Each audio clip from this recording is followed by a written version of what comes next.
आज की कहानी का शीर्षक है हीरा कुणी। ग्वालिन का नाम था हीरा और उसकी गाय का नाम था कुणी।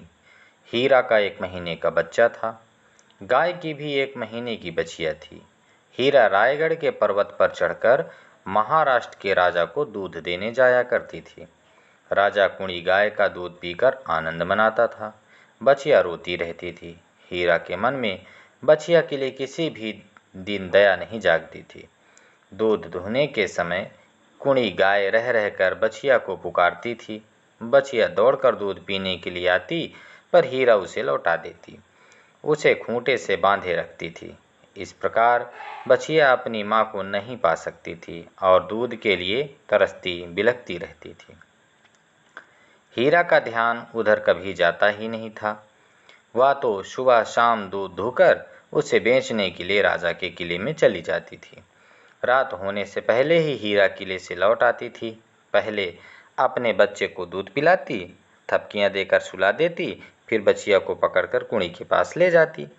बछिया लपककर अपनी माँ की गोद में जाकर पहुँचती। दूध जरा सा ही पी पाती थी कि कुणी अपनी बछिया के तन को चाट कर सुला दिया करती थी। बछिया भूखी रह जाती थी और राजा दूध पीकर मौज मनाता था। इसी तरह दिन बीतते रहे। एक दिन हीरा दूध बेचने के लिए किले में गई। वहां दूध का मूल्य चुकाने में राजा के कोषाध्यक्ष ने देर कर दी। शाम का घंटा बज गया। किले का फाटक बंद कर दिया गया। हीरा बोली, द्वार खोलो। पहरेदार ने कहा, आज्ञा नहीं है। हीरा का मन बच्चे के लिए छटपटाने लगा। वह रोकर कहने लगी, मेरा मुन्ना भूखा है, तुम्हारे पैर पड़ती हूँ, फाटक खोल दो। राजा के पत्थर दिल पहरेदार ने द्वार नहीं खोला। बालक को दूध पिलाने के लिए माँ की छाती फटने लगी। उसने फाटक की जंजीर पकड़कर हिलाई और फिर विनती की, अरे भाई, एक बार द्वार खोल दो। पहरेदार ने फिर झल्लाकर कहा, हुक्म नहीं है। सूरज छिप गया। पंछी पंख फैलाकर अपने बसेरों की ओर उड़ चले। किले के मध्य भाग में देव मंदिर के ऊपर सांझ का तारा दिखने लगा। हीरा रोकर मन ही मन कहने लगी, काश मुझे पंख मिल जाते और मैं अपने लाल के पास पहुंच जाती।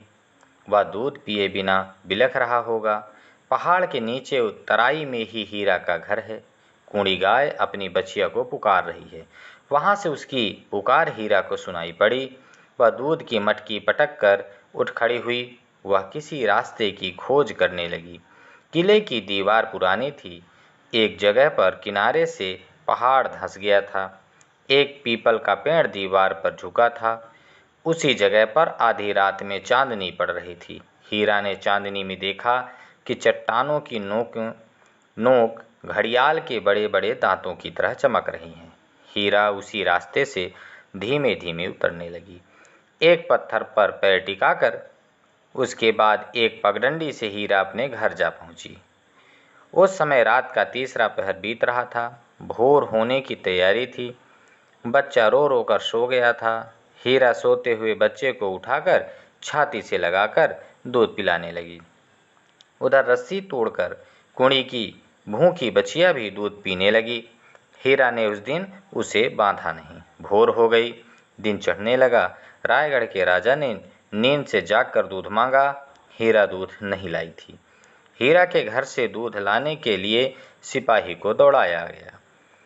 हीरा कहने लगी, दूध नहीं है, सूख गया है। वह ठहरा राजा का सिपाही। वह भला क्यों मानने लगा था। हीरा को पकड़कर वह किले में ले आया। राजा ने हीरा से सारी कहानी सुनी। उसका दिल पिघला। राजा ने हीरा को एक गांव जागीर में दे दिया और जिस मार्ग से हीरा अपने जीवन को संकट में डालकर अपने बच्चे के समीप जा पहुंची थी, राजा ने उस कठिन रास्ते का नाम रखा हीरा कुणी। और आज की कहानी का प्रश्न है कि हीरा की गाय का क्या नाम था। कमेंट करके बताएं।